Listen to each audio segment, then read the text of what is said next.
as quickly as possible, I'm going to give you the why behind my system. It starts with 1978. Duke did a study and they found that when you squat and you let your knees go over your toes, it puts more pressure on your knees. This was 1978, and since then, this huge myth has grown about don't let your knees over your toes. But in 2003, Memphis did a study showing that when you let your knees over your toes in a squat, it puts 22% more pressure on your knees. But when you don't let your knees over your toes in a squat, it puts 1,000% more pressure on your back. So what you have is you have athletes like myself in the past who are not preparing their knees for sport and who are hurting their back in the weight room. I had 3 knee surgeries and spent over $10,000 on chiropractors for my back, self-induced from my weight room training. So I was a living product of this. But in 1994, there was already a study done with Olympic lifters. Olympic lifters are trying maximally to put their knees over toes, maximal bending, the very stuff we're told not to do, yet it was found that Olympic lifters had healthier knees than basketball players, football players, gymnasts, and soccer players. So 25% of people currently have knee pain. So we're talking about billions with knee pain, and in basketball, that can go as high as 80%. And unfortunately for me, I could not play basketball without knee pain. I told you about the surgeries, but the day-to-day pain, just knowing that playing basketball was going to equal knee pain, that was part of my life. And a lot of basketball players assume that, and the ice and the rest, this just becomes part of our lifestyle. However, if you look into physiotherapy, the step down for general population people is proven to help your knees. We're talking about a body weight step down exercise. So the Patrick step up, my king exercise that I'm known for, simply means taking a proven physiotherapy concept for general population and turning it into a strength movement for athletes. I never expected to dunk.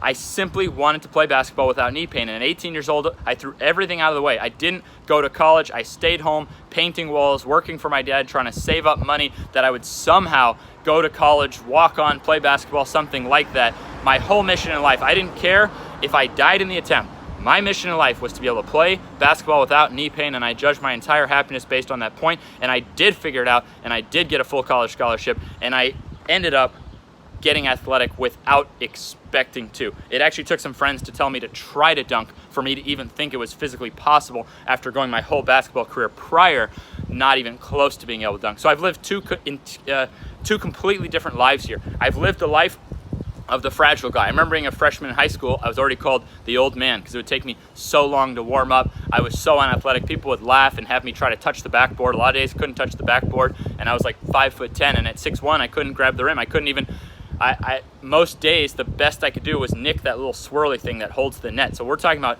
not even over the rim. So I basically stumbled upon using a physiotherapy concept, adding weight to it, getting more athletic, but it's not only with knees. Knees was one area, and from doing this and becoming so passionate about it, I immediately became a trainer the first chance I had. I actually had a full ride basketball scholarship, Division I to Boston University, but I wasn't a freshman in junior college, so I was 22. So by the time I finished 2 years of junior college, got a full ride to Boston University, NCAA denied my eligibility. Said I was out of years for Division I, and I said that's okay because the strength coach there, no offense, wasn't going to let me do the training that I knew was going to help me go to the next level. So I immediately became a strength coach. I was stoked to. I didn't feel sorry for myself, and I just started grinding, and that's how I have a gym here now.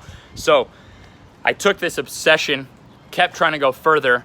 My shin splints were so bad because my knees were transforming, but I wasn't doing anything about the ankle. So this led me to my second obsession, which was the tibialis. The tibialis, also proven in physiotherapy to reduce for patients, to increase their balance, reduce flat foot symptoms, improve walking. But no one's ever tested loading the tibialis. These were dinky physiotherapy exercises. I now load it, put exact numbers. 12.5% of your body weight should be able to do 20 reps in a tibialis raise. So by loading this, I was able to fix my shin splints. That allowed me to then work harder on speed, on 1 foot jumping, and that illuminated a big missing link and kind of the third of my big obsessions, and that's the Nordic. And the Nordic is also proven in physiotherapy to reduce hamstring injury by 50%. Yet one study said that Nordic could not be shown to relate to speed improvement. But in this study, the two groups, one group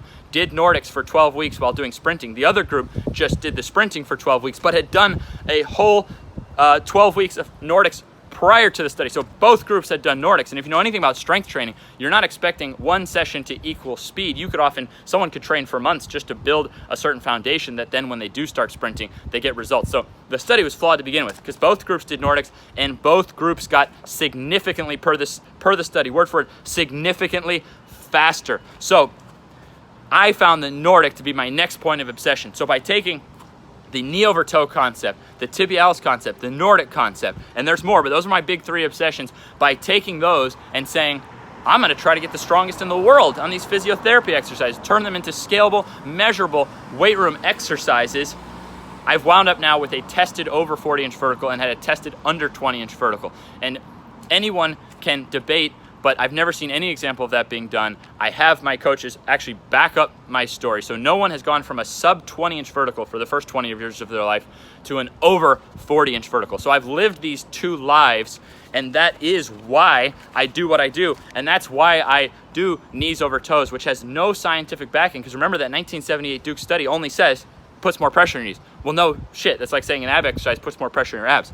There's no such thing, in my opinion, as a bad movement. If you have a problem with a movement, don't take it up with me. Take it up with God or whatever else you believe in. Because if your body was made to move that way, and if it moves that way, that's not my fault. That's just the way we're designed to move. So I don't think there's any such thing as a bad movement. Just training a movement on either in an imbalanced way, like doing only one side of the body. For example, a lot of people have issues jumping, and that's what I'm gonna finish with because they only jump off a certain side of their body. Or say a guy who only does quads and no hamstrings, or only calves and no tibialis. So you can have imbalanced movement, you could overload way too soon, and everything I've said, you could probably get hurt if you're not coached through and if you don't know exactly what you're doing. And that's exactly why I didn't wanna leave you hanging and say, well, here's my obsession, here's the why, and you're gonna need to be coached through it. But that is why I'm the only coach on earth who does $49.50 a month to actually coach your form after every single session.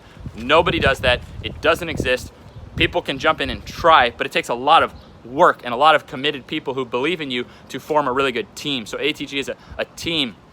We work around the clock, coaching form to perfection. No one's dared do this for such a low price. So I put my money where my mouth is and I say, I do believe you need coaching in these because 90% of the time, male athletes do it wrong in a way they're not gonna get the end result. Females actually have a much better chance of just seeing my shit on Instagram and getting really good at it themselves because they're less likely to break the form. But in both cases, we're talking about still less than 50% chance. So odds are, if you don't get coached, you're not gonna get the result. But how could you? It's an unorthodox technique. There's no long-term contract. You could do a single month and have those tools sharpened for the rest of your life. But I still wanna give you something that you can do right now safely.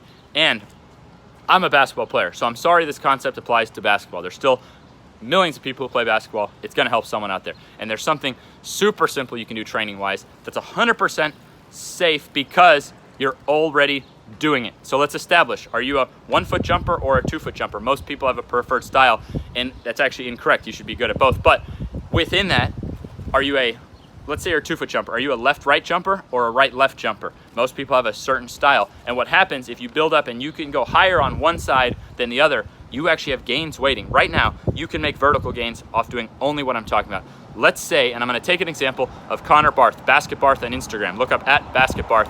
You're gonna see a rocket ride of success for him in the last year. He started out an online client, now he works for ATG, and if you're a jumper, you actually get to send him your jumps after sessions. Again, no one even does that for $49.50, and that's just a tiny little fraction of our service. It's not an extra price. So, let's look at Basket Barth. When he started training with me, chronic knee tendonitis, which is called tendinosis when it's just chronic, it's there all the time.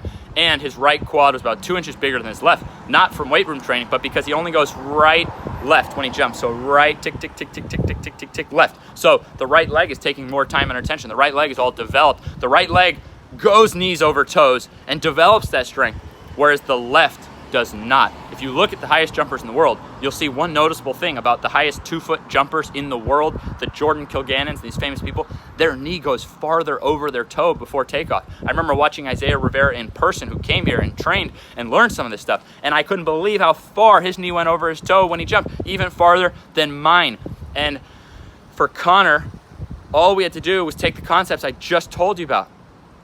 The Patrick step-ups, the tibialis raises, the Nordics, and our grease to everything is that we warm up for sessions by using sled or one of these many ways to try to get a 10 out of 10 burn backwards, reversing out knee pain, getting the blood into the areas we need to get the best quality training session. And after dunk sessions, we then do this to cool down. We're talking about excruciating burn, like the best workout of your life kind of burn, just off going backwards. Point is, I've covered everything I'm talking about here, and with Connor, we only did that and had him work on left-right jumping. So you'll still see on his Instagram the right-left jump doing these things. But what you don't see behind the scenes is that when he's practicing, he's balancing that out left-right. So now the lefty is getting to go over the toes and strengthen in that position. So he's balancing it out.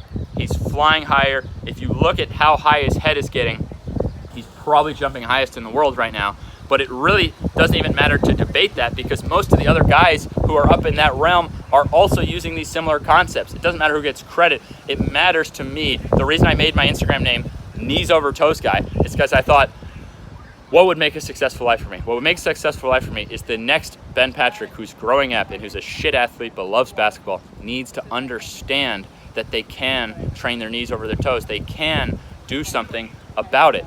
So this, to me, determined whether my life is a success or not. And it's actually working to a large degree. I made this account May 20-something, 2019. So I've had this account less than a year, over 70,000 followers. So it's doing something, and a lot of famous athletes are starting to do this stuff. So I know we're hitting our stride, but I still hope this video understands why. I wasn't just trying random things. Everything I do is actually scientifically backed. What I'm doing is I'm taking powerlifting and bodybuilding and physiotherapy, and I'm making the bridge between them to create a superior route of strength training for athletes. I'm only going up. Connor's only going up. The other two guys on our team, Derek's 42 and fixed his chronic jumper's knee. He would, like me, couldn't believe now at 42 that he's back dunking. He couldn't even believe he's back dunking. And the other guy, who never even tried to dunk because had really no bounce and speed and stuff like that, is like 220 pounds, can do the splits in both directions, and on testing runs as fast as an NFL defensive back, and can dunk. So the four of us, plus you'll see client after client making these exact same type of results. That is why we do it. We only do it because it works. We want the result. It doesn't matter what it is. But to me, it makes total sense, and I'm glad for you now it makes total sense why we do what we do. So to conclude, I hope that this leaves you super optimistic about your potential, because if I've lived 2 lives and went a full decade as the slow guy, the always hurt guy, the chronic pains, injuries, surgeries, icing, spending thousands of dollars, not just on chiropractors, but on every kind of joint supplement imaginable. Now I do nothing, no foam rolling, no icing, no supplements of any kind, absolutely nothing outside of my knee ability program. That's it. And I push my body to the brink, and I run against NFL players, and I play against NBA players, so that I know exactly what it feels like for the user. So I hope that my story makes you very optimistic about your own potential. I personally think any athlete can be a freak athlete.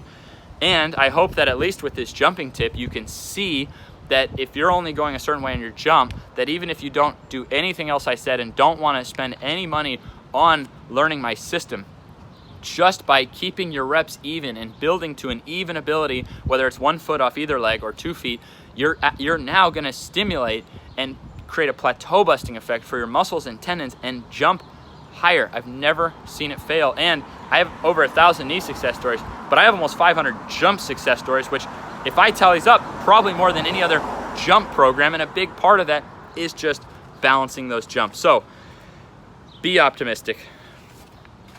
Don't give up on your goals. Anything can still happen, and anything that you figure out that works for you now gives you the power to help somebody else. Because I can tell you honestly, I am still, we dunked twice a week. Once a week, 1 foot, once a week, 2 foot. I broke dunk barriers both days this week. I keep breaking barriers for myself, but it means even more to me when someone else breaks a barrier. So there's a lot of value in that. And the way that I teach, and I hope with this video giving you the why behind my system, I hope you get a passion for helping other people, because I really believe you'll find your greatest happiness in life from helping others.